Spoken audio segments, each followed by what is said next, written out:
Buenos días. Ánimo, ánimo. Bueno, vamos a contestar preguntas. Nada más tenemos pendiente un compañero, uno, José de Jesús Ramírez. Adelante. Hola, muy buenos días, señor presidente. Soy Pepe Ramírez, conductor del Charro en Vivo, un canal en redes sociales. Señor presidente, usted y su gobierno han atendido de manera puntual las problemáticas hídricas que se viven en diferentes partes de la República, caso como es el de La Laguna, la crisis en Monterrey y, por supuesto, la terminación de la presa del Zapotillo, que servirá para abastecer de agua al área metropolitana de Guadalajara. En este tenor, presidente, quería preguntarle sobre el río Santiago, que es uno de los ríos más contaminados que tenemos en el país y que se debió principalmente a la descarga ilegal y sin medida de las empresas que se encuentran en la zona, así como de las granjas porcinas y cultivos con agroquímicos. El problema, presidente, como usted sabe, lleva años y se requiere la coordinación de los 3 niveles de gobierno. Su gobierno ha realizado acciones para resolver esta problemática que perjudica a la población, pero como era de esperarse, pues hay mucha manipulación por parte de los medios allá en Jalisco. Entonces, presidente, quería preguntarle si la CONAGUA, la Semarnat y la CEGOP pudieran informar sobre los trabajos que se han realizado en el río Santiago para que no siga esta desinformación, y también, presidente, preguntarle si con la entrada de la maestra Delfina Gómez al gobierno del Estado de México se pudiera intensificar las acciones desde el inicio de esta cuenca, porque, presidente, allá, de verdad en Jalisco pues sí hay un problema sumamente grave en el tema del río Santiago. Esa es mi primera pregunta. Es un problema grave de contaminación de esta cuenca y está trabajando la Secretaría de Medio Ambiente. De todas maneras, vamos a pedir a la secretaria que nos presente un informe, cómo vamos, y es muy cierto lo que planteas. Hay que ver toda la trayectoria del río, porque son descargas, y donde se complica más es en El Salto, porque ahí está el segundo parque industrial más importante del país y hay descargas. Entonces, sí se requiere un trabajo especial para limpiar toda la cuenca y buscar no solo la colaboración de gobiernos municipales, de los gobiernos de los estados, sino también, y yo creo que estarían dispuestos a participar, empresarios, quienes tienen ahí sus plantas, para evitar el que se sigan tirando desechos, ¿no? Aguas contaminadas al cauce del río. Entonces, sí, vamos a verlo. Son de las cuestiones que se nos han ido quedando pendiente, porque pues son muchos problemas, son asignaturas pendientes, pero en el tiempo que nos queda podemos hacer bastante. Dejar iniciado para el nuevo gobierno, ¿no?, un plan para limpiar ríos contaminados, ¿no?, que hay en todos lados. Me preocupa también mucho la situación de Tlaxcala, porque hay muchas enfermedades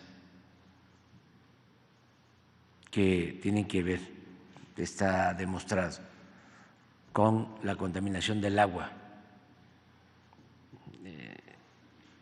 Y tenemos que seguir avanzando, ¿no?, para atender estos problemas que se dejaron durante mucho tiempo. Pero eso es lo que puedo contestarte, y cuando tengamos algo muy concreto, muy específico, te vamos a informar. Muchas gracias, presidente. Mi siguiente pregunta también es sobre el tema del agua, y es que quería platicarle de lo que está sucediendo en Tlaquepaque, en Zapopan y en el área metropolitana de Guadalajara. En los últimos meses, presidente, hemos recibido decenas de denuncias de un problema sumamente grave. El agua que recibe la población, la poca que recibe, porque en muchas colonias solamente tienen acceso al agua una vez a la semana, está contaminada.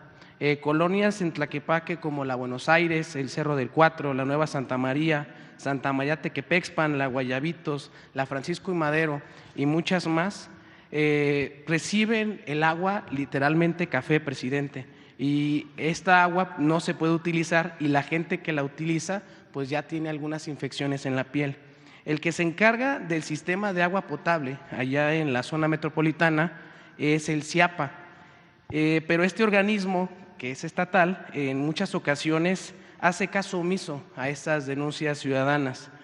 Yo sé, presidente, que de acuerdo a la Constitución, en el artículo 115 constitucional, se establece que el agua potable, el alcantarillado y el saneamiento es facultad del municipio.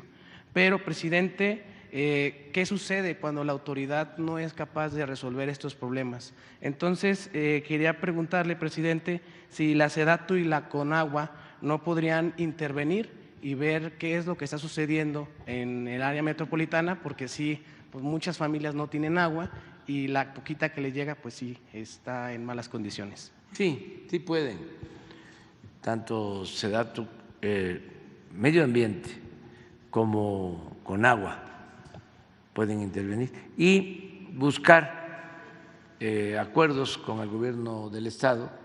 Estamos trabajando juntos para llevar más agua a la zona conurbada de Guadalajara con un acueducto de la presa El Zapotillo,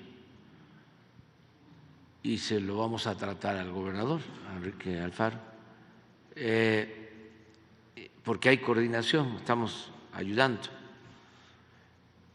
y creo que también los presidentes municipales podrían ayudar, pero vamos a ver qué se puede hacer y te damos respuesta. Muchísimas gracias, presidente. Muy bien. Vamos con mujeres. Ustedes dos.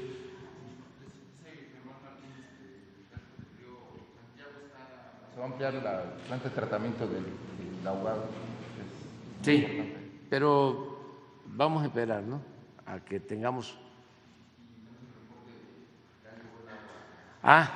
Aprovechando, ya llegó el agua a Monterrey. Pues de una vez, sí.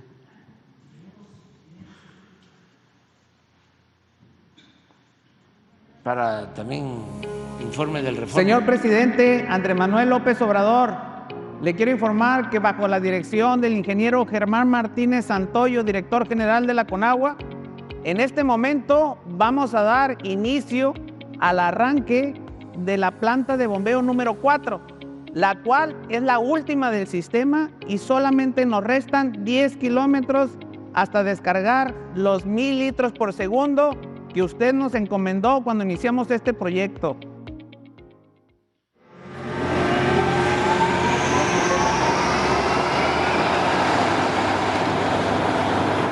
Nos encontramos en este momento a las 12 de la noche en la planta potabilizadora San Roque. Tenemos el agua después de haber iniciado el bombeo en la planta de bombeo 4 a 5 kilómetros. Se estima que estará aproximadamente entre 4 y 5 de la mañana ingresando a la planta potabilizadora San Roque. Una vez que ingrese en esta planta, será potabilizada e inyectada directamente a la red de agua potable. Con esto estaremos atendiendo el derecho humano al agua y la instrucción que usted nos dio de atender la emergencia ante los bajos niveles de las presas Cerro Prieto y La Boca.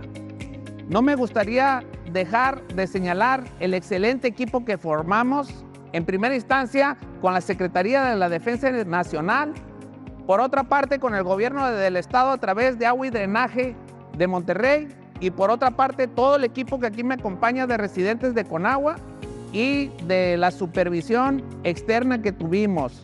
Muchas gracias, señor presidente. Cumplimos la misión encomendada y por ende estaremos atendiendo el bienestar y el derecho humano en la zona metropolitana de Monterrey.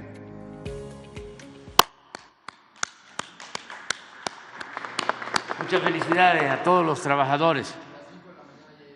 A las 5 de la mañana llegó. Ya.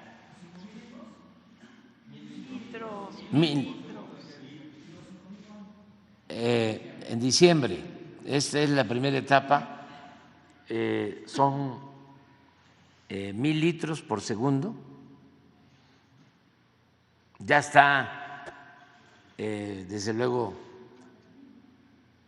todo el ducto, la tubería.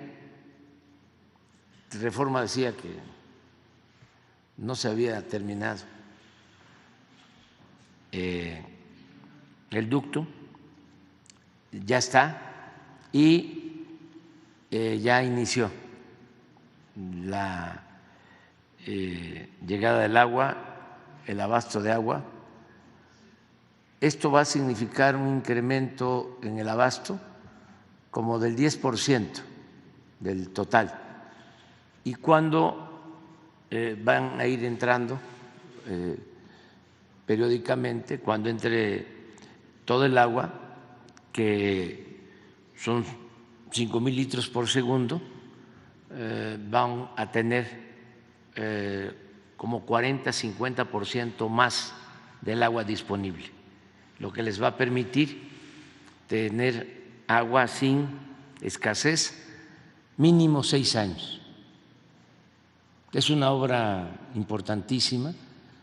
Solo estos señores del Reforma y del Norte no lo celebran y viven allá. Son de Nuevo León, pero los domina el odio conservador, reaccionario. Entonces son capaces de mentir y de calumniar. Es su costumbre,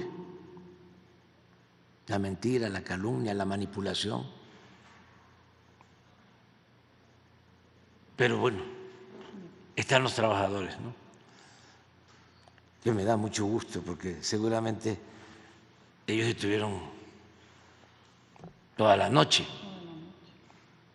y se han aplicado ahí. Trabajadores de agua del gobierno del estado de Nuevo León, de la Conagua, hay ingenieros militares que han estado trabajando constantemente. Pero eso, ¿qué le puede importar al señor Junco y a quienes escriben en ese periódico? Si ellos pues son voceros del bloque conservador, de la oligarquía que se ha dedicado a saquear a México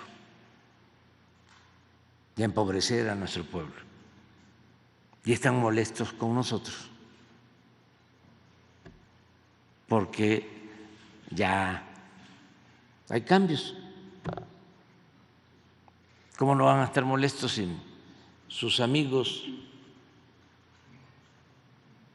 sus patrocinadores ahora tienen que pagar impuestos y antes no pagaban? Nada más. Imagínense que ya tiene que pagar impuestos la REA y el señor Fernández, el de los Oxxos, tuvo que pagar 12,000 millones de pesos. ¿Cómo les cae eso? si ellos son los que están financiando a estos medios, son sus voceros, son sus protectores, defensores. Pero bueno, así es la democracia. No podemos todos pensar igual. Tenemos visiones distintas. Y así como ellos no quieren parecerse a nosotros, son correspondidos. Nosotros no queremos parecernos a ellos.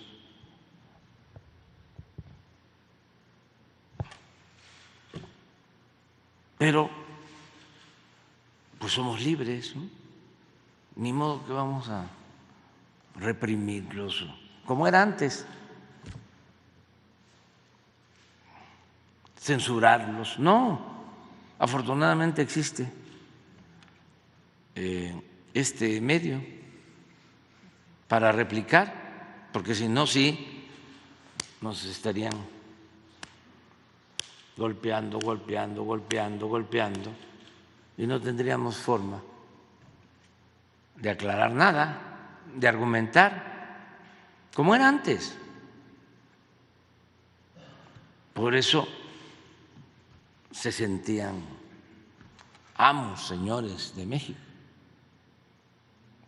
Todo este grupo con sus voceros, pero las cosas cambiaron. No tanto, cambió en cuanto a que el pueblo está más consciente.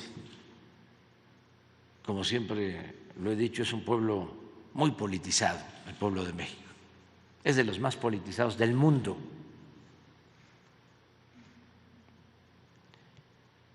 Hay un cambio de mentalidad, una revolución de las conciencias, pero todavía hay muchos reaccionarios, defensores del antiguo régimen de corrupción, de injusticias, de privilegios. Acabo de enterarme que ahora el INE, ¿sí saben qué es el INE? Es Instituto Nacional Electoral.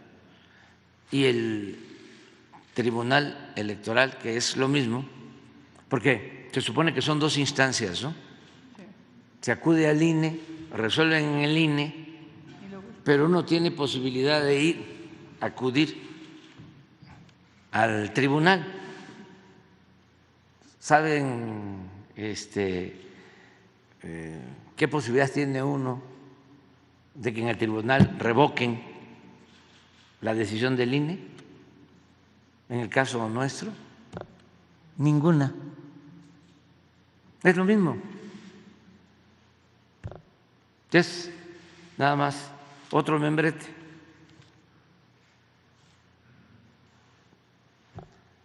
Pues están ahora pidiéndonos que en la conferencia, antes de iniciar la conferencia, pongamos un letrero, un párrafo. ¿No lo tienes por ahí? Lo que quieren que pongamos. Y lo vamos a hacer, antes de que empiece la conferencia, se pone el letrero. Y voy a agregar uno que va a decir palabras más, palabras menos. Si eres conservador y estás a favor de la corrupción, del clasismo, del racismo, de la discriminación, no veas este programa. Te puede afectar. ¿Eso es lo que van a poner? ¿Es lo que van a poner? Lo voy a poner yo. AMLO. O sea, aparte, abajito de eso. Digo, ya más, para que no lo vean.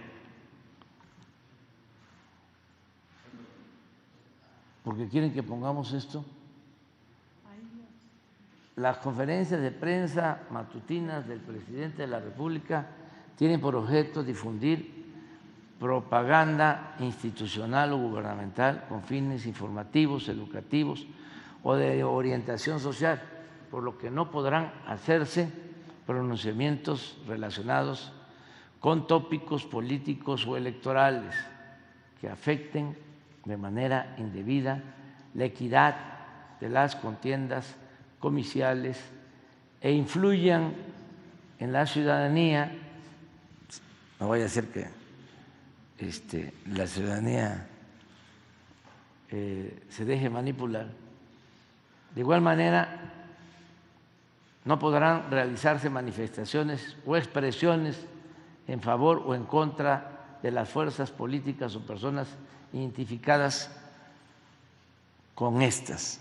O sea, ya no puedo hablar de ningún político, ya no voy a poder hablar de Salinas ni de Fox, según esto, ¿no? Ni del PRIAN. ¿Ah? Claro, pero digo, no, pero al final si el tribunal dice que sí, lo vamos a poner, a ver, de una vez, ¿no pueden ahí escribirlo?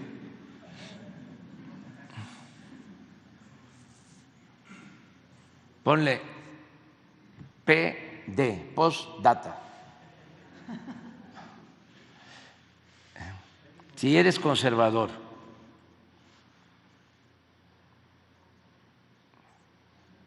y estás en contra de la transformación del país, porque quieres que regresen los fueros y los privilegios,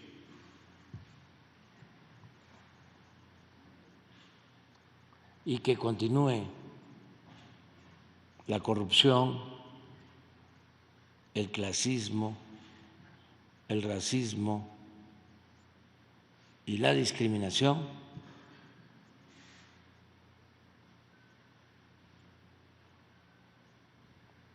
te recomendamos que no veas este programa porque puede causarte algún daño psicológico, emocional,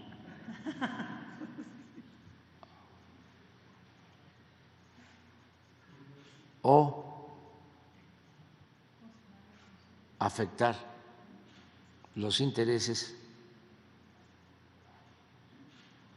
que defiendes. Y ya, AMLO. A ver cómo se aparece ahí. Si no, abajo, ¿qué defiendes?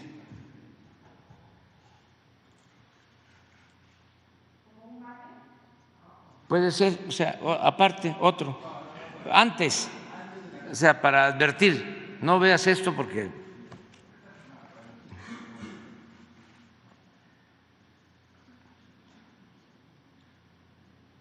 ya, los del Reforma no van a poderlo ver.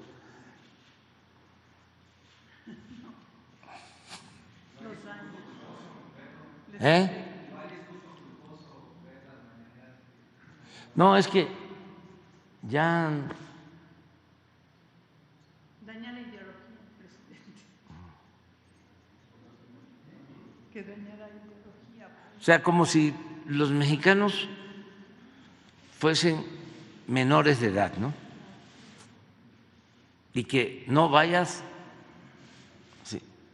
a ver esto porque te puede afectar. Además, te pueden manipular porque hablan del PRIAN y de Salinas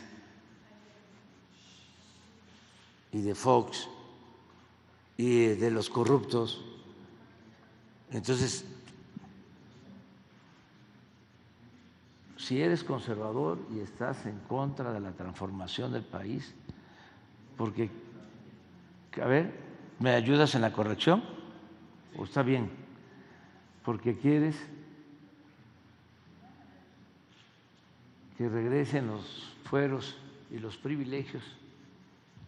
Ahí nada más. de unos cuantos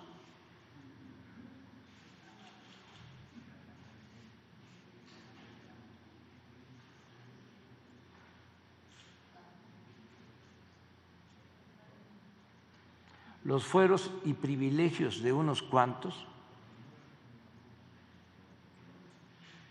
y que continúe la corrupción, el clasismo, el racismo y la discriminación, te recomendamos que no veas este programa porque puede ocasionarte algún daño psicológico o emocional o afectar los intereses que defiendes. Ya. Sí falta AMLO, nada más, porque no puedo poner presidente, no me vayan a cepillar. AMLO. No. ¿Cómo? Y la libertad, pues, ¿dónde queda? Ahí está, ya. Entonces, sí. Sí, INE. Comisión de quejas del INE, porque es una Sí. comisión específica. No, pero la gente no, INE. O sea, pues vas a comisión de quejas del INE. No. Sí, la señora Zavala, de filopanista, ¿no? Que es la que promueve todo esto. Pero no es nada más ella, son millones. Entonces, por eso está mejor lo de abajo.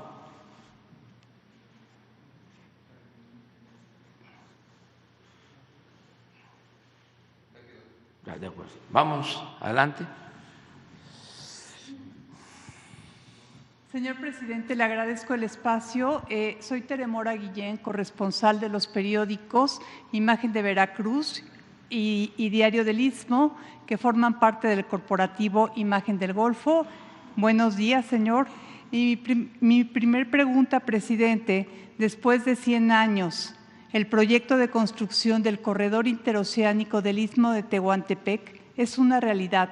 El domingo pasado usted encabezó un viaje de prueba en el ferrocarril del Istmo de Tehuantepec y este lunes se ampliaron detalles de las obras que se realizan en el puerto de Coatzacoalcos. Empresarios reconocen la importancia de este proyecto, pero tienen dos inquietudes. La primera es la necesidad de infraestructura social como escuelas, hospitales y servicios básicos en los parques industriales que se instalarán en los polos de desarrollo, ya que algunos se encuentran en municipios que todavía sufren rezago. Por otro lado, saber si se considera la ampliación de los puertos de Coatzacoalcos y Salina Cruz, los cuales no cuentan con la capacidad para recibir buques de última generación que llegan a tener 400 metros de eslora, como ocurre en el puerto de Veracruz, señor. ¿Cuál es su opinión? Bueno, estamos trabajando en todas las comunidades del Istmo, tanto de Oaxaca como de Veracruz. Son programas integrales. Por ejemplo, me acaba de ver la presidenta municipal de Tehuantepec para informarme que ya tienen los recursos para construir, porque estaba totalmente destruido el drenaje en Tehuantepec. Y así hemos hecho en Tehuantepec y en todos los pueblos muchas obras. No es nada más el tren, es que es un programa integral. A ver si nos puede mandar un informe, si lo tiene, sobre lo que estamos haciendo en el Istmo, Román Meyer. Si no, queda pendiente, pero en todas las comunidades, en los municipios por donde pasa el tren, hay obras urbanas en beneficio de la gente y se están rehabilitando escuelas, unidades deportivas, se están construyendo campos de béisbol, sobre todo allá, y otras obras. Hospitales. Sí. Se terminó, por ejemplo, de equipar el hospital de Juchitán. Esto es Oaxaca también, pero en el caso de Veracruz, lo mismo. Ahora nos van a informar y vamos a seguir. Sabes que hemos hecho mucho vivienda, muchas acciones de vivienda. Ahorita vamos a ver. ¿Y en los puertos para los grandes? Y el caso de los puertos, en lo que corresponde a Salina Cruz no hay problema porque es un puerto nuevo para barcos de mucho calado y de cientos, miles de contenedores. No hay problema porque es un puerto que tiene la profundidad suficiente, 24 metros de calado. Los barcos estos llamados post-Panamá, que son enormes, pueden entrar en Salina Cruz. Es el proyecto. Y en el caso de Coatzacoalcos se está arreglando, se está ampliando el puerto. Ahí el calado es de 12 metros, pero constantemente se está dragando y se está ampliando el puerto.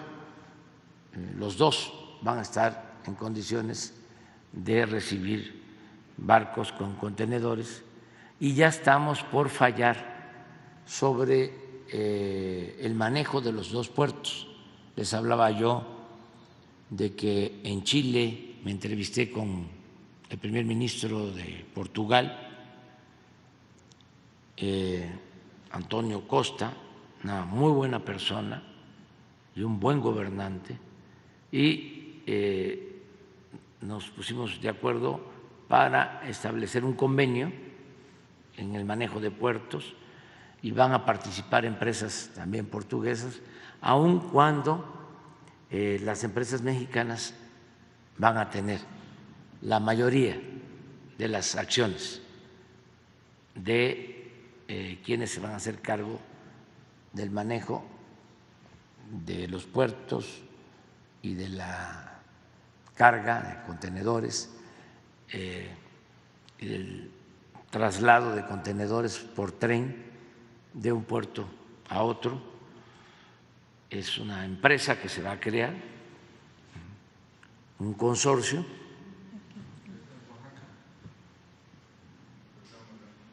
A ver qué tiene.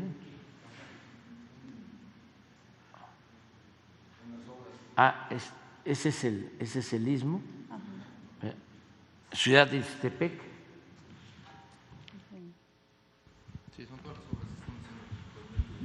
Aquí me consta, es la antigua estación con Centro de Desarrollo Comunitario.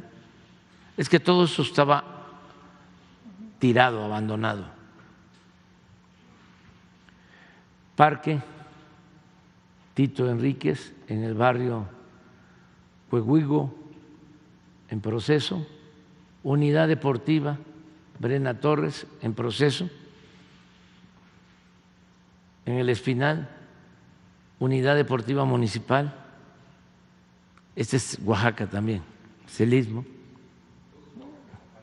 Sí. Es esto. Juchitán, un foro, un puente peatonal, centro histórico, Parque Central Benito Juárez, Parque Revolución y Calles, deportivo y centro de desarrollo comunitario, renovación del sistema de alcantarillado sanitario. A todo eso, Oaxaca. ¿No tienes Veracruz? A ver, no, vamos a seguir, sí. Este es Bueno, este es Tuxtepec, este es más hacia la cuenca, no es precisamente en el istmo.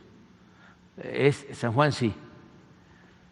Huichicobic, este es un municipio que está en el istmo, que es región zapoteca, pero los de San Juan, Huichicobic,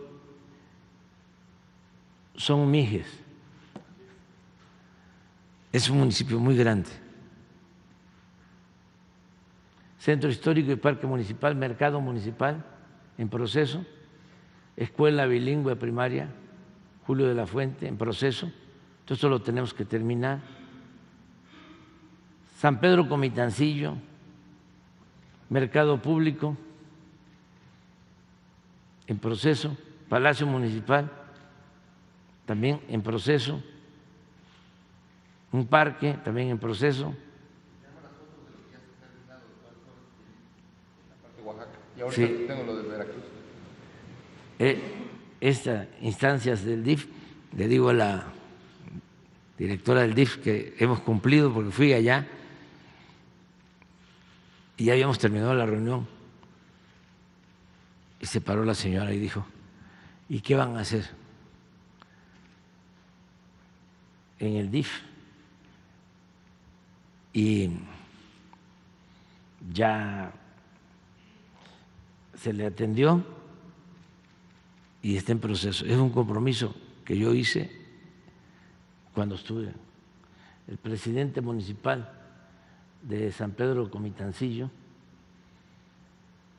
es un militar retirado, un general retirado. Señor, En todo, Matías Romero, Iztaltepec, Zanatepec, Tehuantepec, aquí no aparece todavía lo que acabo de mencionar del drenaje, pero a ver si no aparece todavía. Ya son las obras.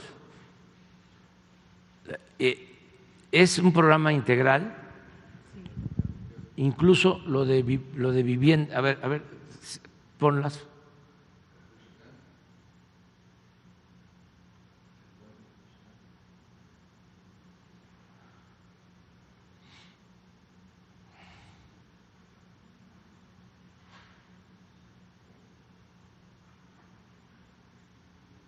A ver, regresa. Ese es Salina Cruz. Ese malecón se hizo en Salina Cruz. señor, ¿y el puerto de Coatzacoalcos estará listo en un año? Pues sí, Cuacha. Vamos a ayudar, lo estamos haciendo. Sí, muy bien. Pero son todas las obras. Porque sí, es un programa integral. Está haciendo un muy buen trabajo Román Meyer y Edna, la subsecretaria, que es la encargada de vivienda. Vive allá.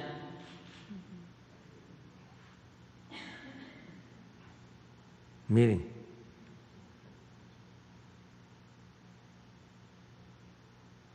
Esto es, regrésalo, es una rehabilitación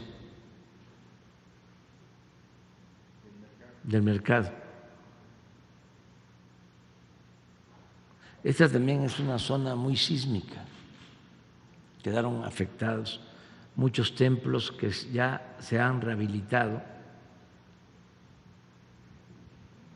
Esas son las que ya están terminadas. Sí. De mejoramiento urbano, la parte de vivienda no tenemos. No la tienen, pero sí. Sigue Veracruz, también tenemos. A ver. Veracruz.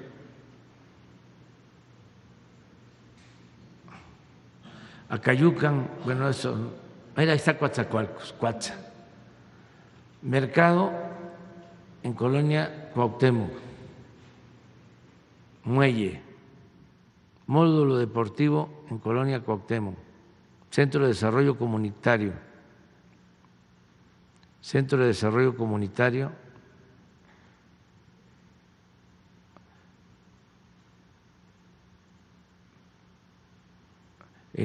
también entorno de parque hemiciclo a los niños héroes.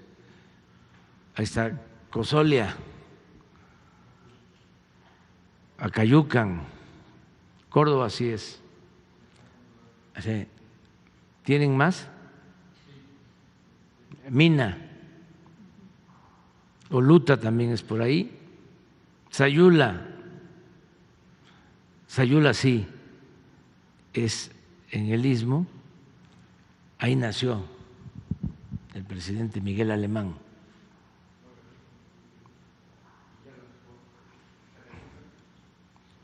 ¿Sí? Qué bueno que preguntan, porque… Son programas integrales. Cuatza.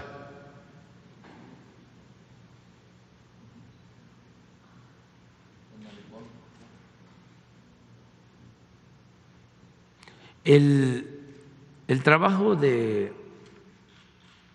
desarrollo urbano que encabeza Román Meyer tiene el propósito de rescatar espacios públicos, ¿no?, para la recreación, para el deporte, pero además está Cosoleacaque, mercado, pero además lo hace de buen gusto, obtienen premios internacionales por los diseños de obras,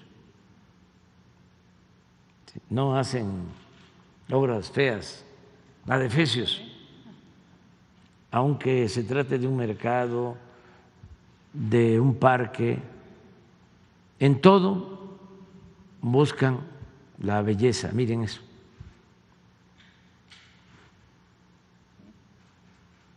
Y esto lo estamos haciendo no solo en el Istmo, esto lo estamos haciendo en los pueblos por donde pasa el Tren Maya, lo estamos haciendo en las ciudades fronterizas,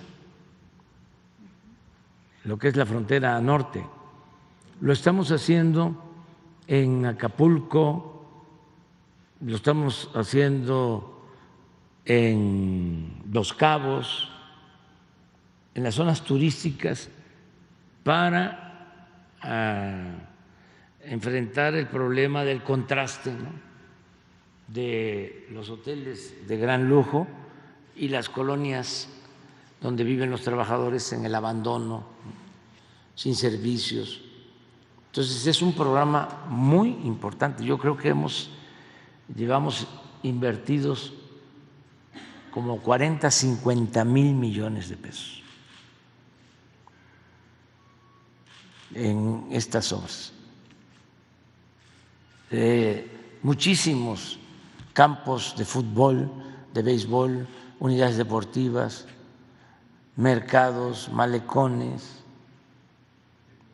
plazas y miles de viviendas para la gente.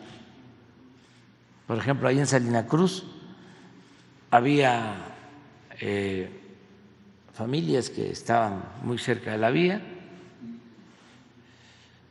se consiguió un terreno de la Secretaría de la Marina y ya están las casas. Creo que como 100 casas nuevas, una colonia, con todos los servicios. Voy a ir posiblemente, ¿no?, a inaugurarla, si no voy a enviar a alguien, pero me da mucho gusto con la gente. En Yucatán estaba la famosa plancha, donde está la estación, la antigua estación del ferrocarril, abandonada. Y vivían creo que como 10 personas en los terrenos. Llegamos a un acuerdo con ellos, se les hicieron sus casas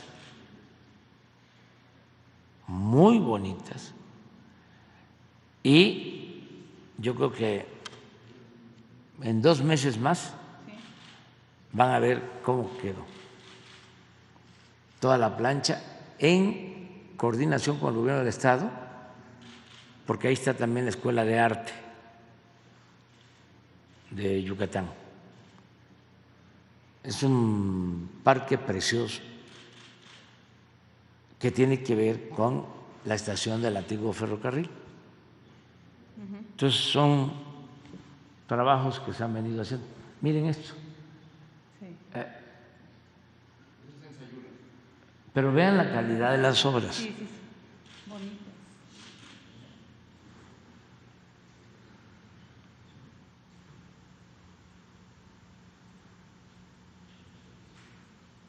Ya, para que no se vaya a creer mucho Román.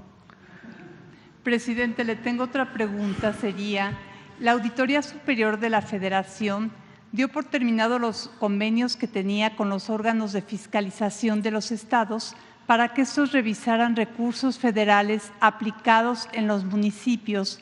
En el caso de Veracruz y otros estados, los auditores locales expresan su inconformidad con este criterio de centralizar la revisión, ya que se encuentran mayor transparencia en una fiscalización de los recursos de manera colaborativa. ¿Cómo encuentra esta decisión de centralizar la fiscalización del gasto federalizado en el ámbito local? No tengo mucha información. Pienso que tiene que ser a través de convenios, acuerdos de las partes, porque los municipios son libres y los estados igual, libres y soberanos. Y aun cuando reciban dinero de la federación, al momento de que esos fondos ya estén autorizados por los congresos locales, ya tienen autonomía de manejo. Por eso tiene que ser mediante un acuerdo. La federación no puede condicionar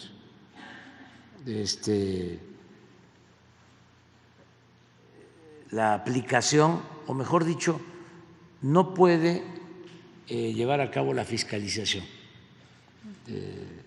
Eso corresponde al Congreso del Estado, a las instituciones locales. Lo que sí puede la Federación es que esos recursos vayan, voy a usar una palabra coloquial, etiquetados. ¿Qué significa esto? Que se usen para agua potable, para drenaje, para seguridad pública, para pavimentación de calles, que no se puedan usar para cualquier cosa, porque si no llegan los recursos y suburbana para el presidente municipal y suburbana para la esposa del presidente municipal, y ahí se acabó todo. No son suburbanas, son suburban, ¿no? Sí. Entonces sí tienen que dedicarse a mejoras. Eso sí está establecido, pero ya la fiscalización en el ejercicio de ese presupuesto ya corresponde a las instancias estatales, locales.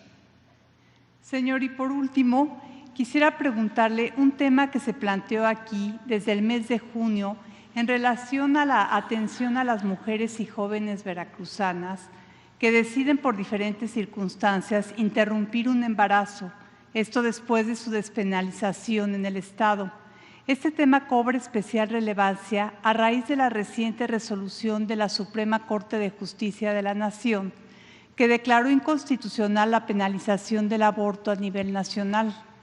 Desde junio se entregó al director del IMSS una carta solicitando una reunión a nombre de diferentes colectivos y organizaciones de mujeres. La solicitud es que pudiera ser atendida esta petición, ya que se trata de un asunto de salud pública y derechos humanos. La intención es tener una reunión con el director general del IMSS. Lo vemos, sí, que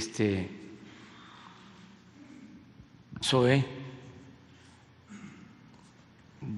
las atienda y tú nos ayudas nada más para la información.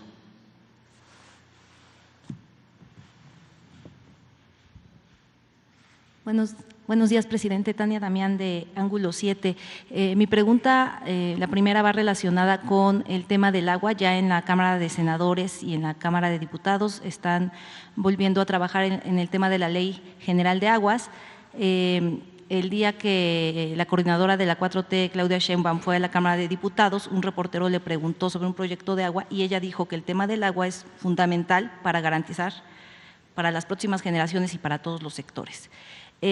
Nosotros en Ángulo 7 entrevistamos al maestro, al doctor Andrés Barreda, y comentó que falta que se requiere revertir la desregulación que sucedió, digamos, durante los pasados 30 años, en donde, digamos, se flexibilizó mucho el tema de sanciones o de evitar la contaminación por parte de diferentes sectores, sobre todo empresariales, es decir, como se buscaba atraer empresas al costo que sea, pues él comparó que ha habido, pues hay zonas entre 50 y 60 regiones de emergencia ambiental en el país por estas, pues por esta visión, ¿no?, de atraer empresas al costo que sea, con los salarios que sean, y que se tiene el reto el próximo sexenio, pues de revertir toda esa desregulación, de revisar la legislación. CONACYT tiene mucho trabajo al respecto porque tiene sus PRONACES, sus proyectos nacionales estratégicos. ¿Cuál sería la vía? Es decir, a través de un proyecto integral del Poder Ejecutivo o a través de que las cámaras, lo que pasa es que las cámaras trabajan leyes particulares, y él habla pues de que ya tienen avanzado esa revisión de toda la desregulación, porque dice, porque en Estados Unidos o en otros países sí las mismas empresas respetan, son más, digamos, hay más rigurosidad en cuanto a no contaminar, y en México las mismas empresas pues no lo respetan porque falta esa regulación más estricta. ¿Cuál sería su opinión? Bueno, hay tres mecanismos, ¿no? Hay uno que está por darse a conocer, en el que Conagua tiene que actualizar los avalúos, las evaluaciones, los análisis sobre disponibilidad de agua en el país. Eso lo tiene que hacer periódicamente y ya corresponde. Esto está en la ley. Sería bueno que preguntáramos a Germán si ya lo hicieron. La actualización sobre la disponibilidad de agua. Si te puede decir desde cuándo se aprobó esa ley, y ahí se establece que periódicamente hay que estar actualizando para que sepamos dónde hay agua subterránea, superficiales, y en dónde no. Por lo mismo de que se tiene que cuidar la explotación del agua y ya no otorgar permisos, ni para la industria ni para cualquier otra actividad productiva, dando siempre preferencia al consumo doméstico. Pero a lo mejor no los explica. Y hay también una reforma que está ahora en el Congreso, reforma a la ley para ser más estrictos en cuanto al otorgamiento de los permisos o derechos de agua. Eso está ahora. y hay diferencias, se está debatiendo en el Congreso. Y lo tercero es una nueva ley de aguas, que también hay quienes ya tienen proyectos con ese propósito. Nosotros tenemos que tomar una decisión pronto. Quizá lo de la nueva ley sí va a corresponder al gobierno entrante, pero nosotros sí tenemos que actualizar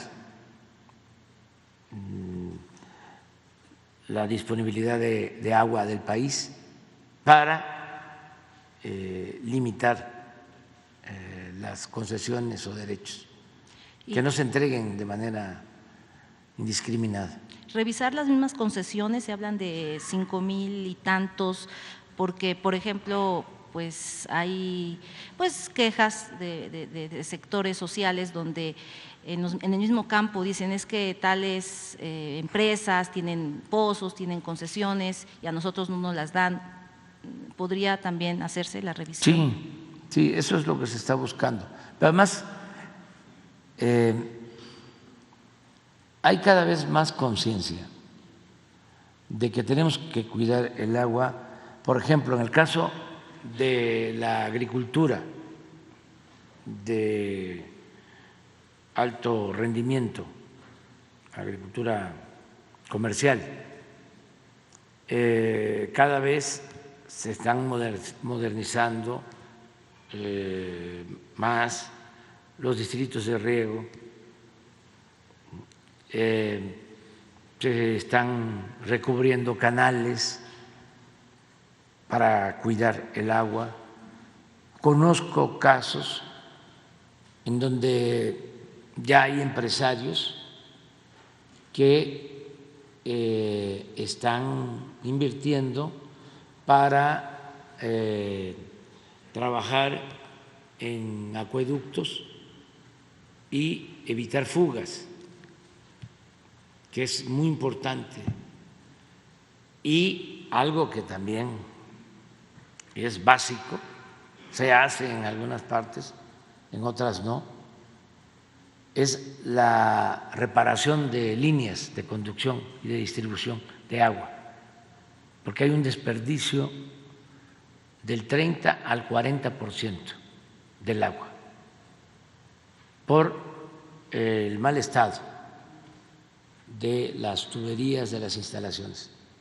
Entonces no es tener nuevas fuentes de abasto de agua, sino cuidar lo que se tiene y también que nosotros todos cuidemos el agua.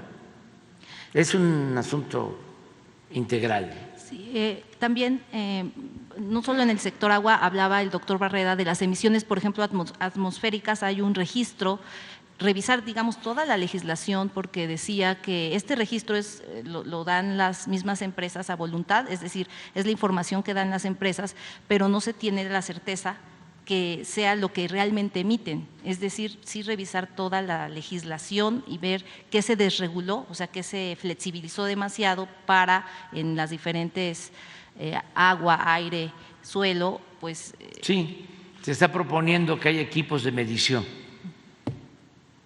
en distritos de riego y otras cosas para que no se explote o sobreexplote, ¿no?, el acuífero o las fuentes de agua. Todo eso se está viendo. A ver si tenemos algo. El reglamento de disponibilidad de agua ya está listo y está a punto de publicarse en el Diario Oficial de la Federación. Sí. Gracias, presidente. En la segunda pregunta es respecto a un tema de trabajadores eventuales del ISSSTE, específicamente el Hospital Regional de Puebla.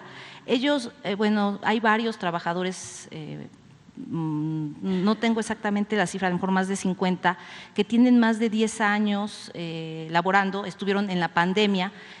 Y el tema es que en el 2000, no me acuerdo ahorita, 2012, dividieron las bolsas de trabajo entre, digamos, el Hospital Regional del ISSSTE y toda la delegación o los foráneos. Entonces, como entran los que, digamos, están en Huauchinango, en alguna parte del estado, quieren irse a Puebla, entonces ellos entran primero y se desocupa la bolsa de trabajo, digamos, de los foráneos. Entonces, tienen muchos años trabajando estos eventuales, bueno, los salarios son bajos, les pagan mensual, hablo a mínimo unas 20 personas que tienen más de 15 años, y han habido basificaciones, porque no es la que ahorita va a haber, la que usted instruyó, a todos los que estuvieron en la pandemia, que además son los que trabajaron realmente, pues los de base, muchos corrieron por el tema de la misma pandemia, y su preocupación es que tampoco sean considerados ahora.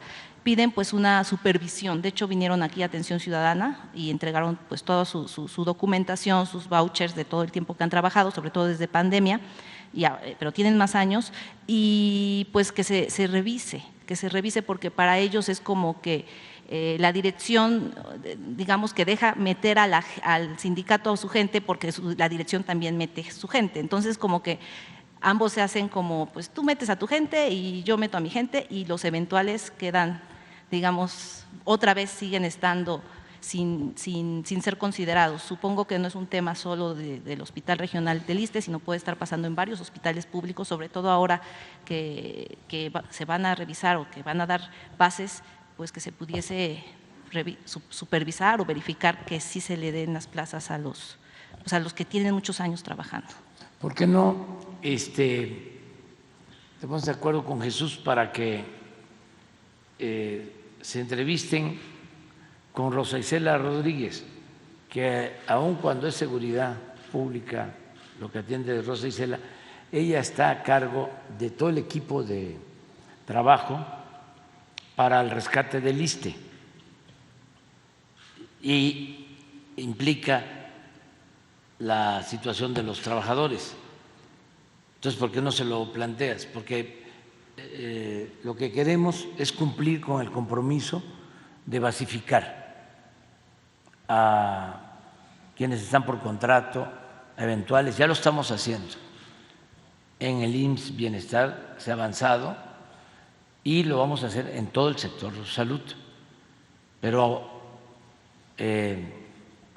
sería bueno que con Jesús se establezca comunicación y nos ayudes para que Rosa Isela atienda esto.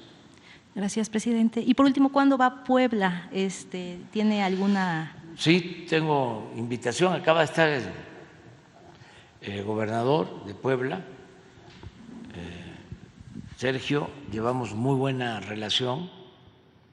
Además, felicito a toda la gente de Puebla, a los poblanos en general, hombres y mujeres, y en especial a los que les gusta el béisbol, porque los Pericos del Puebla ganaron el campeonato de la Liga Mexicana de Béisbol. Quieren venir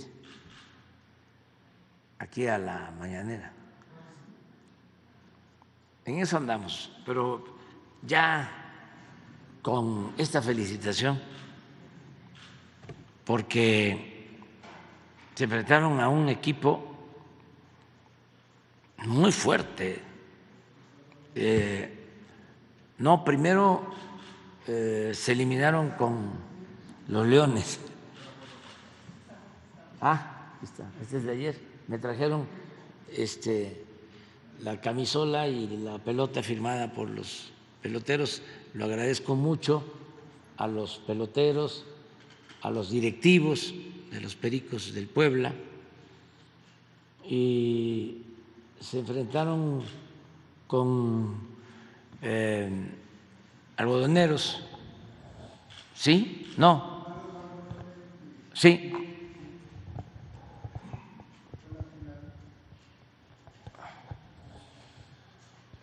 De La Laguna. Es Murra, creo, el dueño del equipo, que es una familia de La Laguna muy buena. El joven es el gerente del equipo y su mamá hace labor social, atiende a niños con cáncer y además promueven actividades deportivas en la laguna de Coahuila y Durango, pero le ganaron los Pericos en 6 de 7 juegos y el último estuvo muy bueno. No alcancé a verlo, pero sí leí la reseña y están muy contentos en Puebla. Es un equipo legendario, el de los Pericos, décadas, ¿no?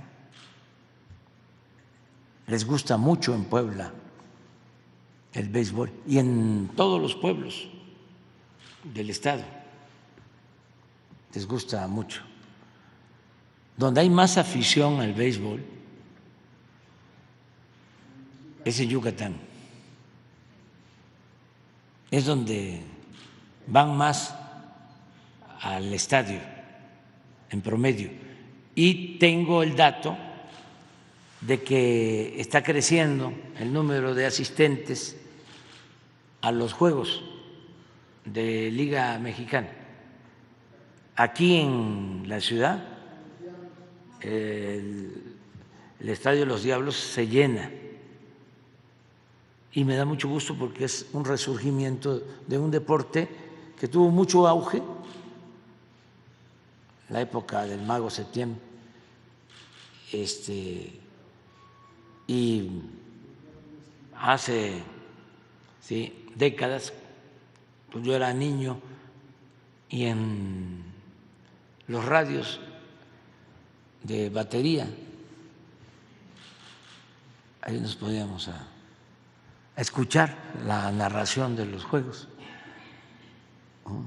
Línea tremenda, y no era línea tan tremenda, pero como estaba uno escuchando, a lo mejor era un globito, pero uno imaginaba, eso tenía la radio antes y eran muy buenos los narradores, porque uno imaginaba, ¿no? No es lo mismo estar viendo la imagen en la televisión que estar imaginando, ¿no?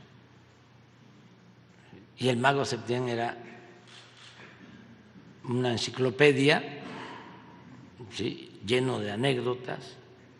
Todavía lo conocí, inauguramos juntos algunos campeonatos de béisbol aquí en la Ciudad de México. Él era originario de Querétaro, leyenda del béisbol. Qué bueno que me acuerdo del Mago.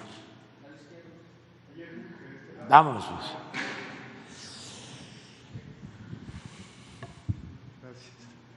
Buenos días, señor presidente. Buenos días a todos y a todos. Diego Elías Cedillo, el Sistema Informativo de Tabasco, diario presente.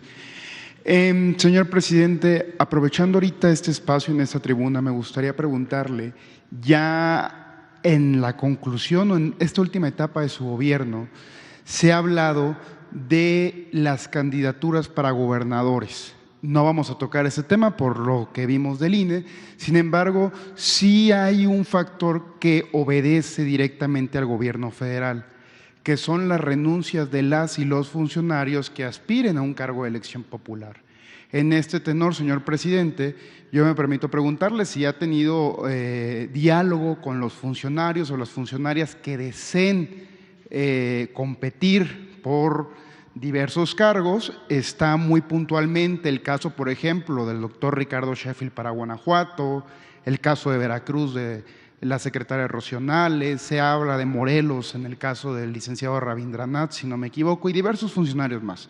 Entonces, presidente, si ya tiene incluso el doctor López-Gatell, que comentó, aspira a un cargo de elección popular. Entonces, señor presidente, saber si ya tiene usted las fechas en las cuales se pueden dar las separaciones de los cargos y saber si ya tiene los relevos de estos funcionarios. Gracias. Sí, pues qué bueno que me preguntas, porque esto no tiene que ver con la cuestión electoral. Son cambios que se tienen que dar, porque el que aspira a ser candidato no puede tener un cargo en el gobierno. No es un asunto legal, es un asunto moral.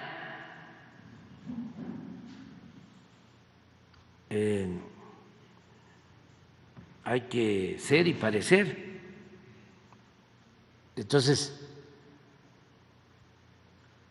ya me han notificado algunos que van a retirarse. ¿Quiénes, presidente? Como 10. ¿Varios secretarios de Estado, presidente? Sí, me dijo el doctor López-Gatell. No sé, pero yo creo que ya él va a despedirse. También, primero agradecerles a todos, ¿no? Imagínense lo que me han ayudado,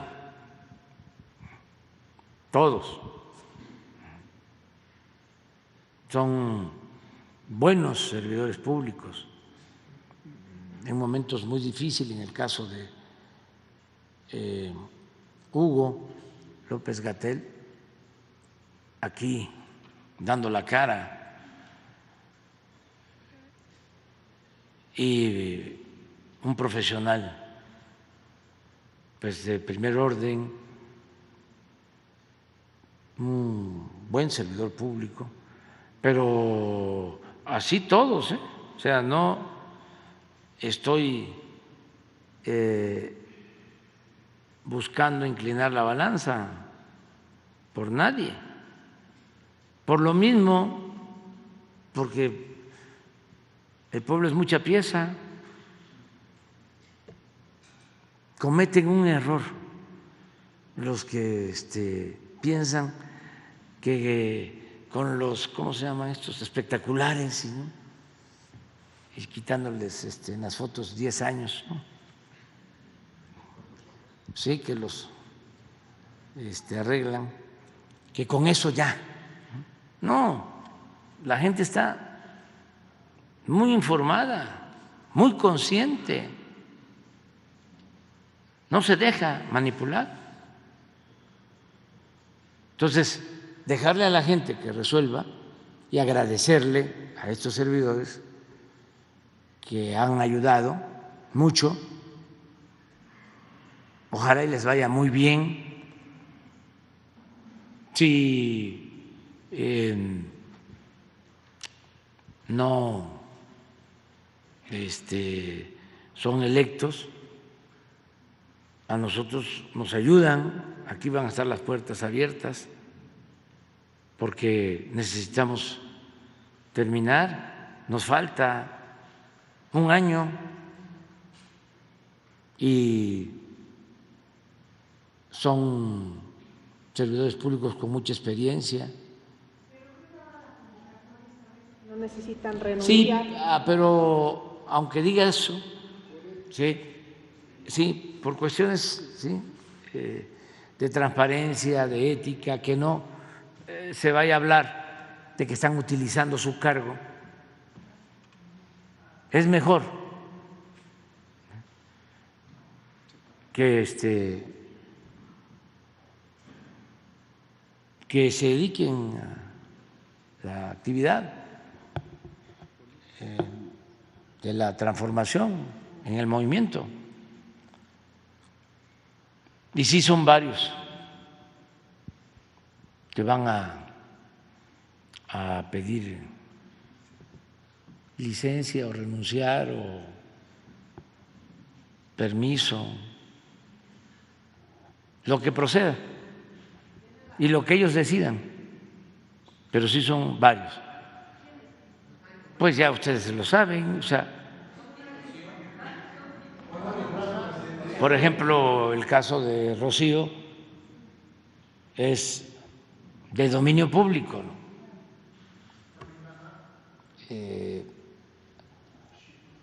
Ayer me mandó ya muestras de la gasolina que se está produciendo en Dos Bocas y el diésel ya de la nueva refinería. Entonces, ya está terminando y si ella tiene ese propósito, pues adelante, que le vaya muy bien, es de primera, una mujer con principios, honesta, trabajadora, pero así todos. Deben haber otros aspirantes a lo mismo en Veracruz y son iguales. No hay predilectos. Va a ser el pueblo el que va a decidir. Que por cierto, yo ni debería, para que me metan en esto, si yo ya entregué el bastón de mando, yo ya en eso sí, porque tiene que ver con el gobierno y tenemos que sustituir y hacer cambios.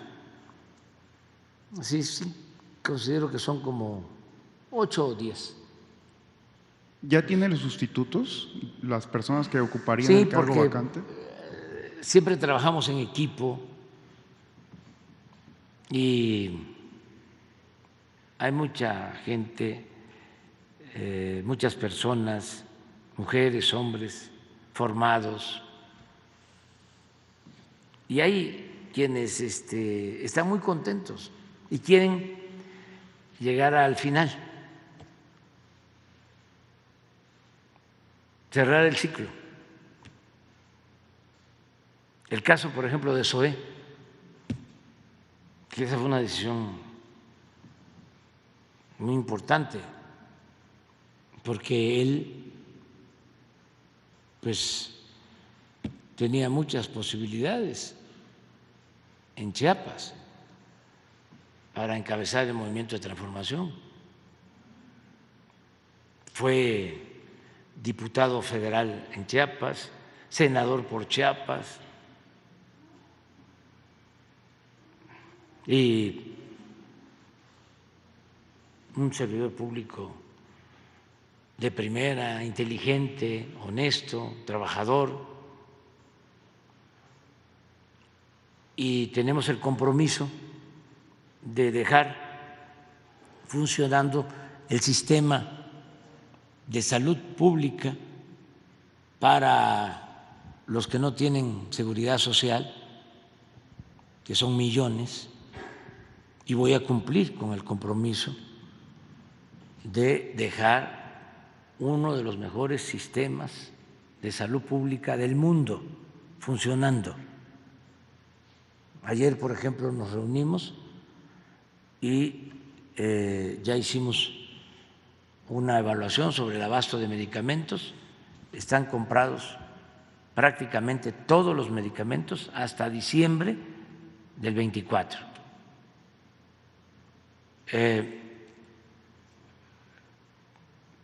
Y estamos por adquirir 10,000 metros cuadrados de 2 grandes bodegas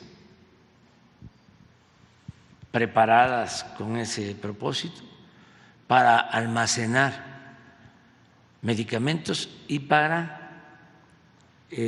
poder inaugurar ya todo el sistema de distribución de medicinas y la farmacia que va a contar con todas las medicinas que se requieran en México. Una farmacia central para que si en un pueblo, en un municipio, en un estado, un enfermo requiere de una medicina que no la encuentre en el pueblo, en el municipio, en el Estado, ni en el ISSSTE, ni en el seguro, va a haber un sistema de comunicación y en menos de 24 horas va a estar el medicamento. Desde una aspirina hasta un subproducto de fentanilo para anestesia, de lo más delicado de manejo, todo completo. Entonces, es un desafío y seguimos avanzando en la contratación de médicos, de especialistas, equipando centros de salud, hospitales. Yo pienso, ya firmamos convenios con 23 estados.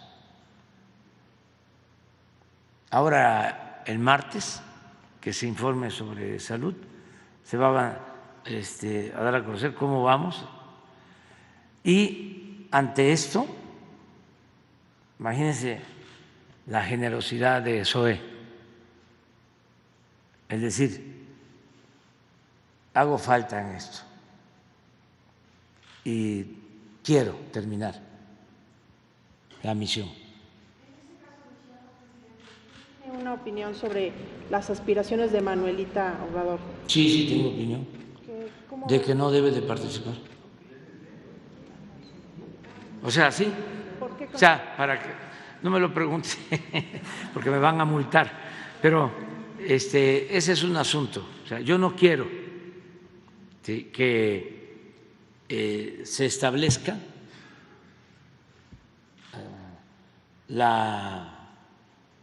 o se restablezca la mala costumbre del amiguismo, del influyentismo, del nepotismo, de todas esas lacras de la política.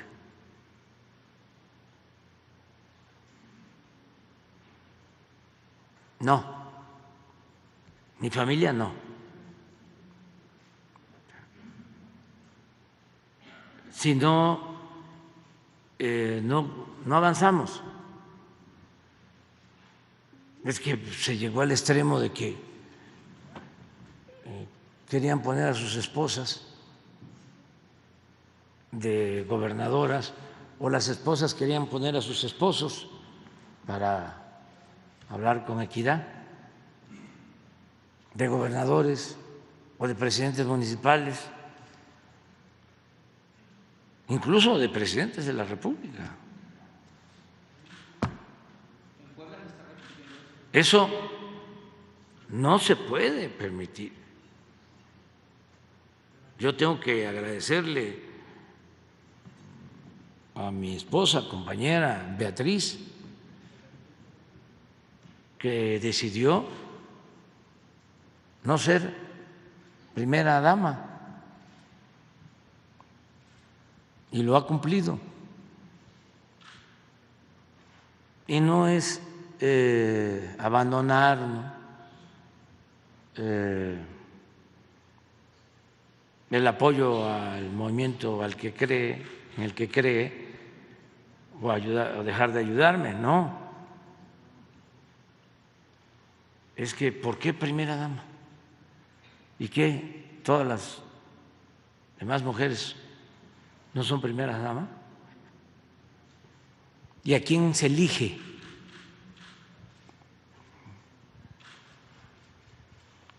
Ya sea mujer, ya sea hombre, pero no es a la pareja también, no es pareja presidencial.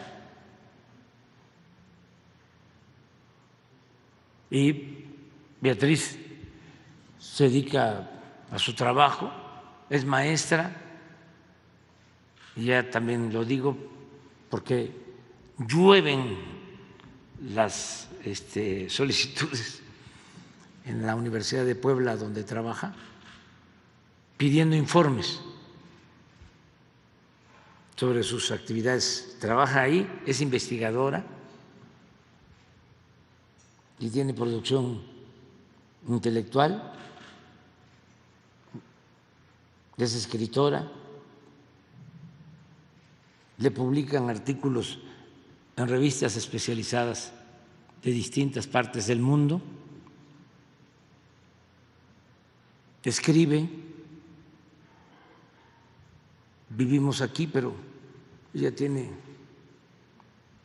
su espacio, hasta una hojita que dice palabras más, palabras menos, haga favor de tocar la puerta y no hacer ruido, porque se está trabajando. Eso lo pone por mí, pero también por Jesús, porque está en la computadora trabajando en sus investigaciones. Y sí me ayuda, por ejemplo, en todo lo que tiene que ver con el fomento a la lectura y en otras actividades, pero no debe inmiscuirse la familia. También tengo que agradecerle mucho a mis hijos grandes, porque desde hace tiempo tenemos el compromiso. Mientras yo esté en activo, ningún cargo para ellos.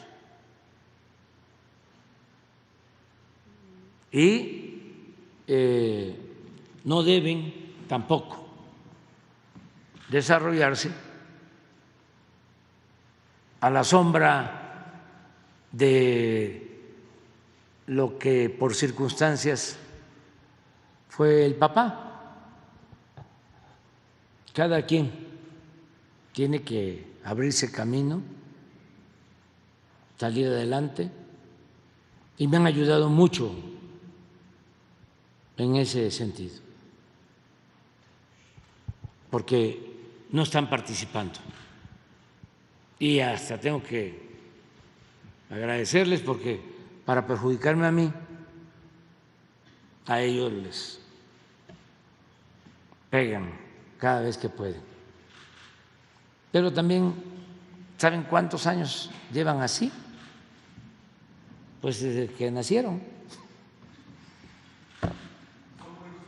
Muy buenos, muy buenos. Los tres y Jesús, que es por el que respondo de manera directa porque es menor de edad. Los otros tres ya están grandes. Gracias, presidente. Pero sí ayuda mucho la familia en el sentido de que no abusen, de que no se extralimiten. Además, la política es un oficio. No es porque soy pariente de un político o soy amigo de un político, ya con eso, ¿no?, voy a aspirar a ocupar un cargo. Eso es un desprecio a la política, que es un oficio, y un desprecio, una falta de respeto al pueblo. También en el caso de Manuelita, mi prima, estoy hablando para gobernador, porque ella ya es legisladora y ha ganado por mayoría. Y en la elección pasada fue la segunda legisladora con más votos. Primero fue uno de Benito Juárez, que sacó el primer lugar, y la segunda fue ella. Pero en el caso de gobernadora no, porque eso es directa. Lo otro, si quiere, para ser legisladora, está en su derecho también, si la gente lo decide. Nada de imposición, nada de dedazo.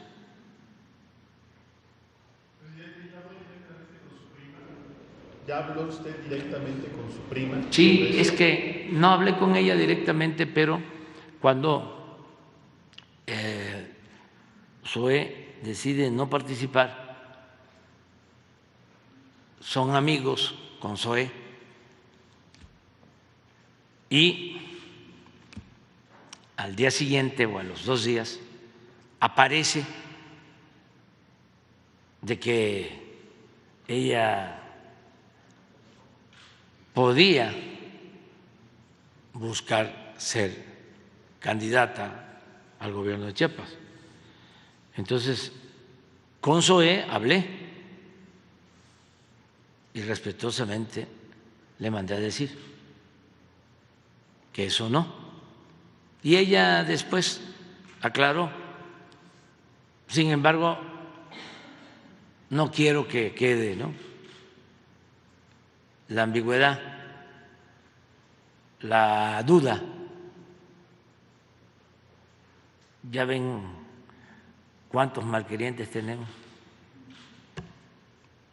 Cada vez se tiene que ser más claro, más tajante. Por eso ofrezco disculpa a todos, ¿no? Porque si matizo, si se habla entre líneas, no se entiende. Ahora sí que a veces tiene uno que caer en el maniqueísmo, blanco o negro, ¿sí o no? Para que no se preste a malas interpretaciones. No se puede, a veces, el justo medio. Y ser indefinido, gelatinoso. A mí me dicen mi viejito y chocho en las redes, ¿no? Sí, estoy viejo, pero no soy guango. O sea, que es distinto. Además, eso de la vejez es un estado de ánimo. ¿Cuántos jóvenes piensan como gente mayor? ¿Y cuántos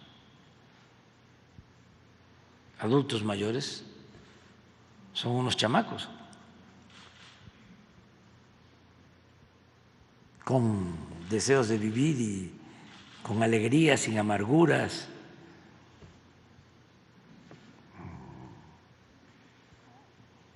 con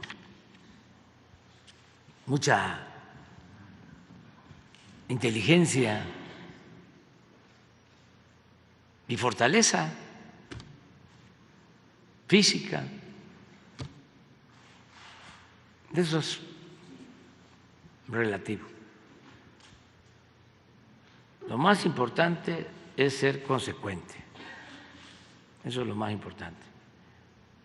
Y honesto.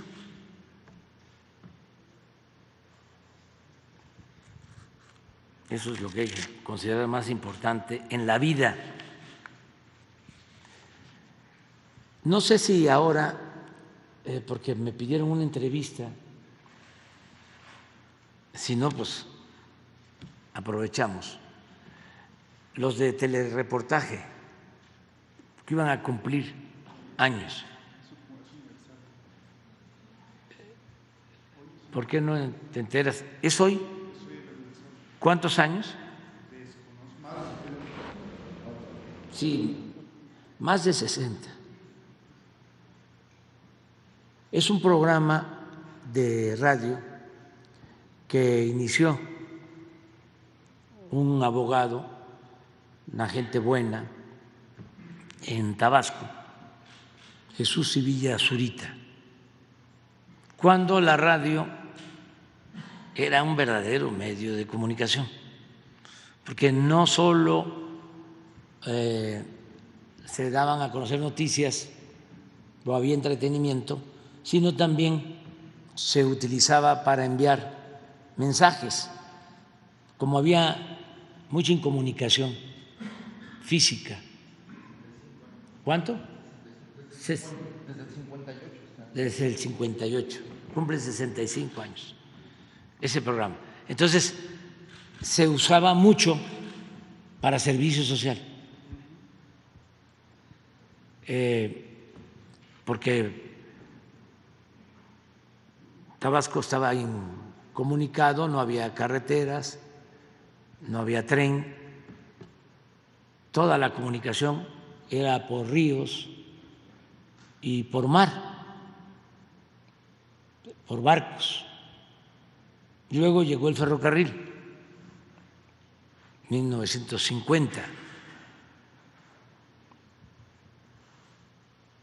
O sea, primero fueron barcos, también fue una época extraordinaria, duró siglos. En ese entonces vivir cerca del mar era vivir cerca del mundo. Por eso a veces no se entiende, ¿no? Y se piensa de que en ciertos lugares está la cultura, el arte. Sí, pero por siglos la cultura universal,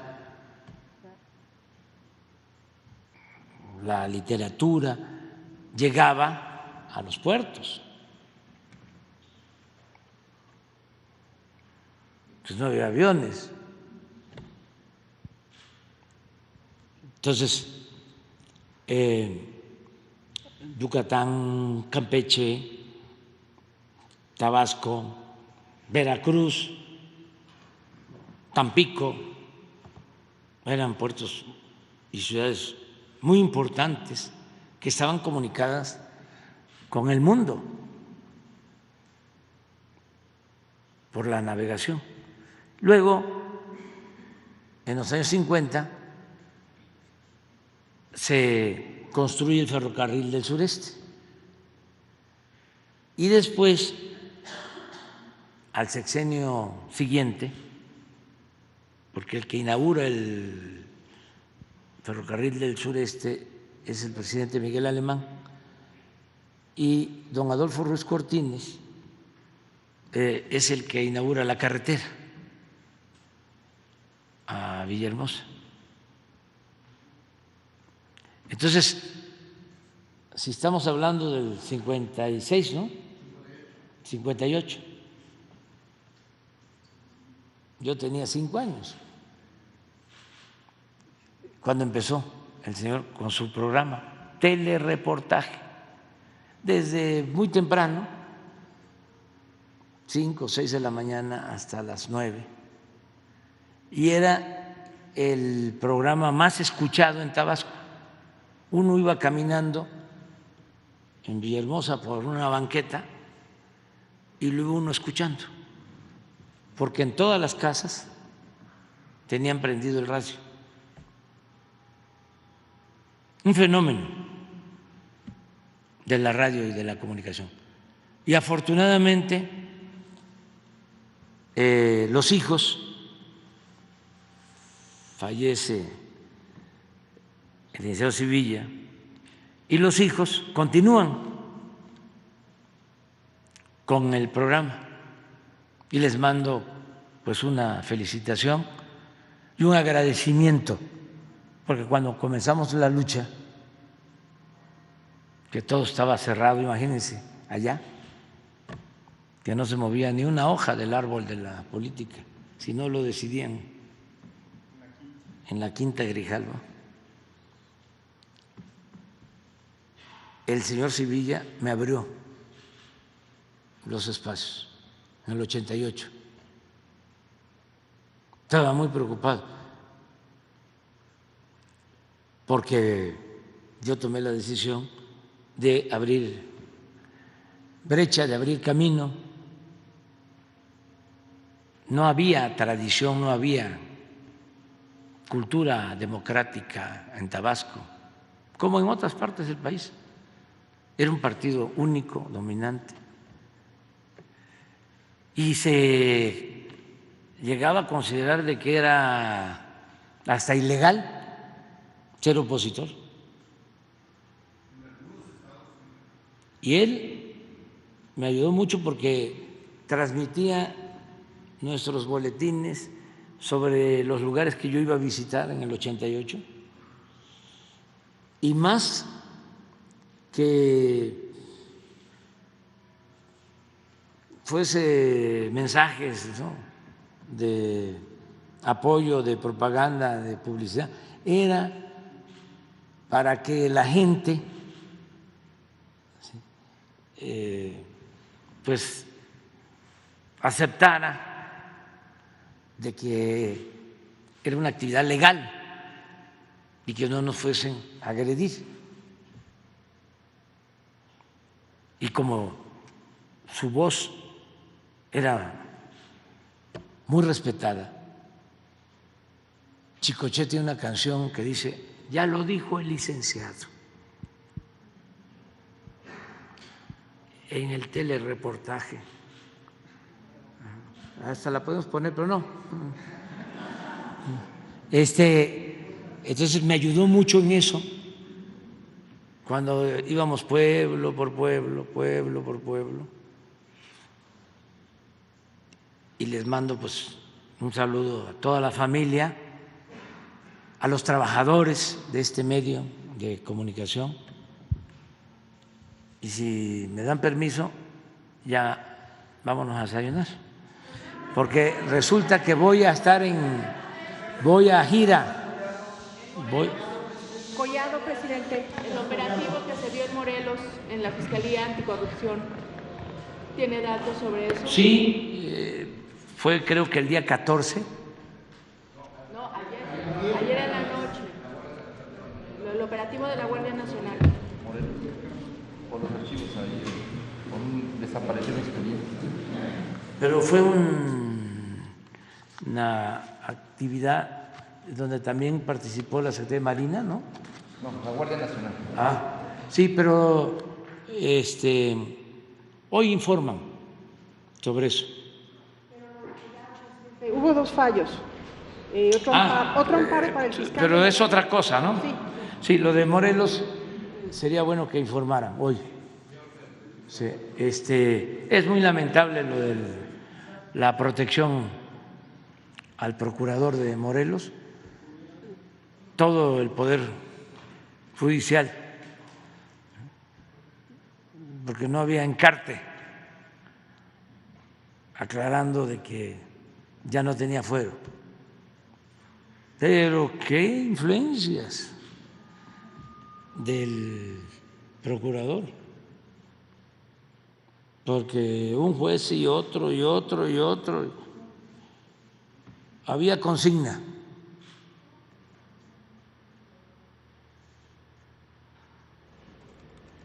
Lamentable la actitud del Poder Judicial.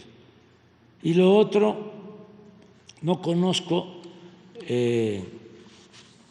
cuál fue el razonamiento para dejar en libertad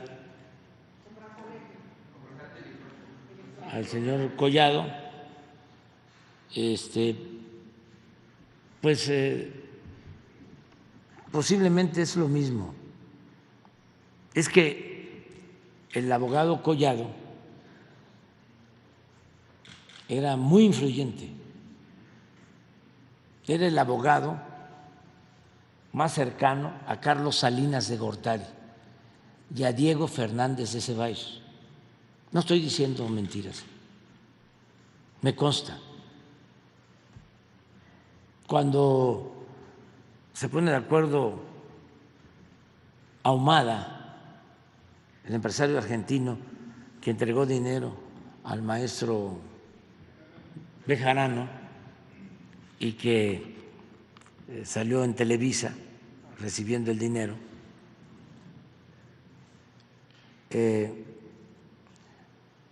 la grabación la cinta, el video, lo vio primero Salinas. Y Salinas llamó a Diego y dijo: me gusta mucho, o sea, con esto vamos a hacer minilla de peje. Y llaman a participar. Bueno, interviene el CISEN, era secretario de Gobernación Krill, Fox presidente, y en relación estrecha con Televisa,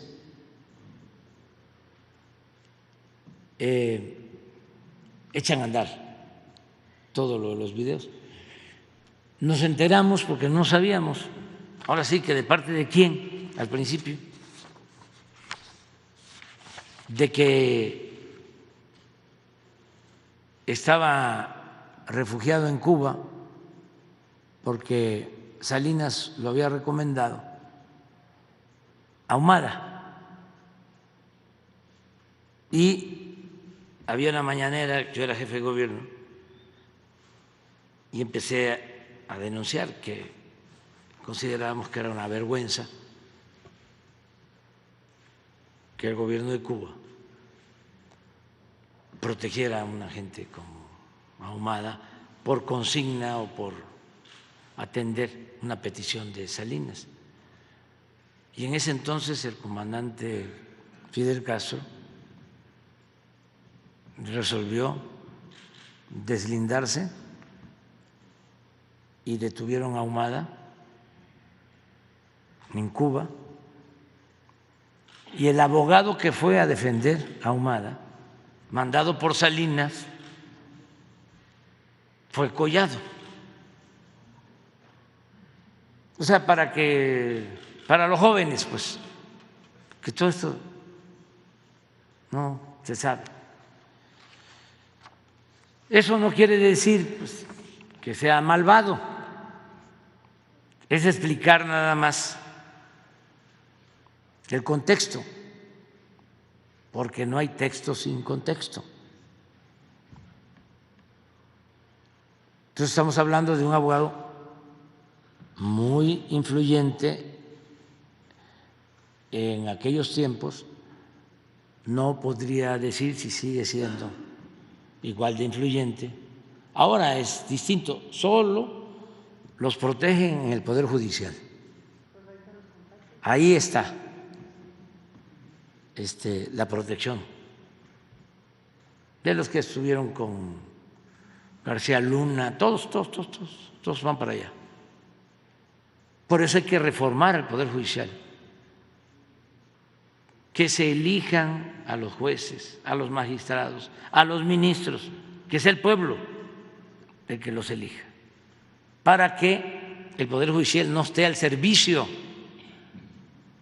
de una minoría, sino esté al servicio del pueblo, que imparta justicia en beneficio del pueblo, de la gente. No hacen nada por el pueblo. Es un poder para una minoría rapaz, para unos cuantos, como si México fuese país de unos cuantos. México somos todos y tienen el mismo derecho los campesinos, los indígenas, que los traficantes de influencia, el mismo derecho.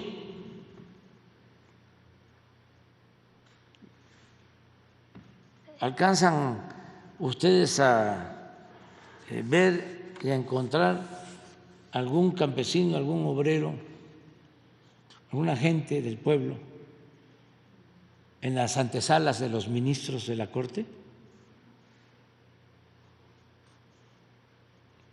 Puro machuchón, chipocludo. abogado de despachos donde llevan casos que cobran en dólares y por hora. Entonces eso tiene que cambiar, pero lo tiene que hacer el pueblo. El mejor remedio es la democracia. Eso es lo que puedo comentarte sobre eso. Desde luego se puede alegar que es un asunto jurídico, que se hizo mal una diligencia en la Fiscalía, etcétera, etcétera, etcétera, etcétera. Pero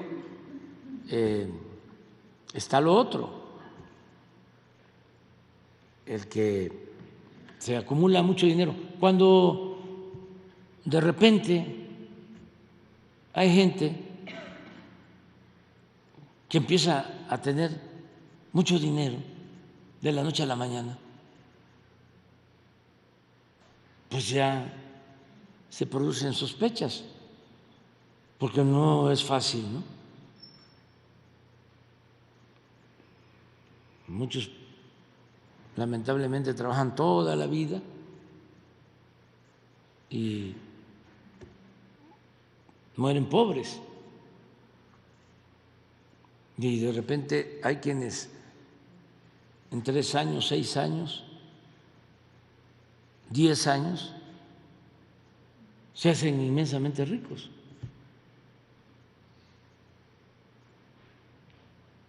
No estoy en contra de los empresarios y de los que con esfuerzo, trabajo, de conformidad con la ley hacen un patrimonio. Estoy en contra de la riqueza mala vida,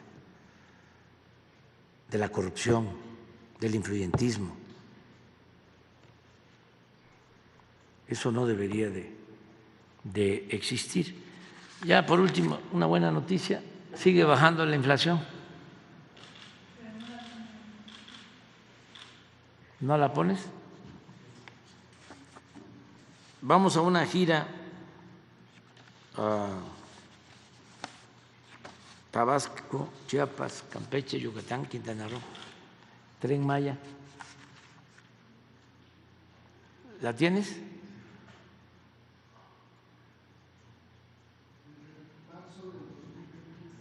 Está bajando, sí, ya poco, pero afortunadamente sigue bajando. Y esto es muy bueno, lo repito, porque pueden haber mejores ingresos, mejores salarios, pero si hay carestía, no rinde el ingreso. Entonces, esto hay que mantenerlo controlado. Sí, pero eso tiene que ver con el Banco de México. No, son autónomos, lo están haciendo bien. Tienen que ir poco a poco, equilibrando sobre sus dos funciones básicas. Una, que la atienden muy bien, es el control de inflación. Por eso es que suben la tasa de interés. Pero la otra tarea que deben de llevar a cabo poco a poco es también la de promover el crecimiento, porque si no estamos hablando de que está afincado el Banco de México solo en un pie, está cojo, le falta el otro. Lo mejor es el equilibrio, que no haya inflación y que tengamos crecimiento. Entonces, en lo que tiene que ver con inflación, que es muy importante que no haya inflación, y lo están haciendo muy bien, pero también tenemos que cuidar que haya crecimiento, porque si no es lo que he expresado a veces como un símil, de que se calienta un carro como los de antes, eso es inflación. Y entonces, para que no se caliente, se apaga, pues ya no se va a calentar, no va a haber inflación, pero el carro no camina, está parado. Entonces hay que buscar ahí el equilibrio, pero lo están haciendo bien los Banco de México y hemos respetado la autonomía del Banco de México y la vamos a seguir respetando. Pero eso, como tú dices, no quiere decir que no hablemos, que no opinemos, ¿no? A lo mejor nos van a sancionar los del INE, porque ya no podemos hablar de todo, pero sí tenemos que seguir opinando.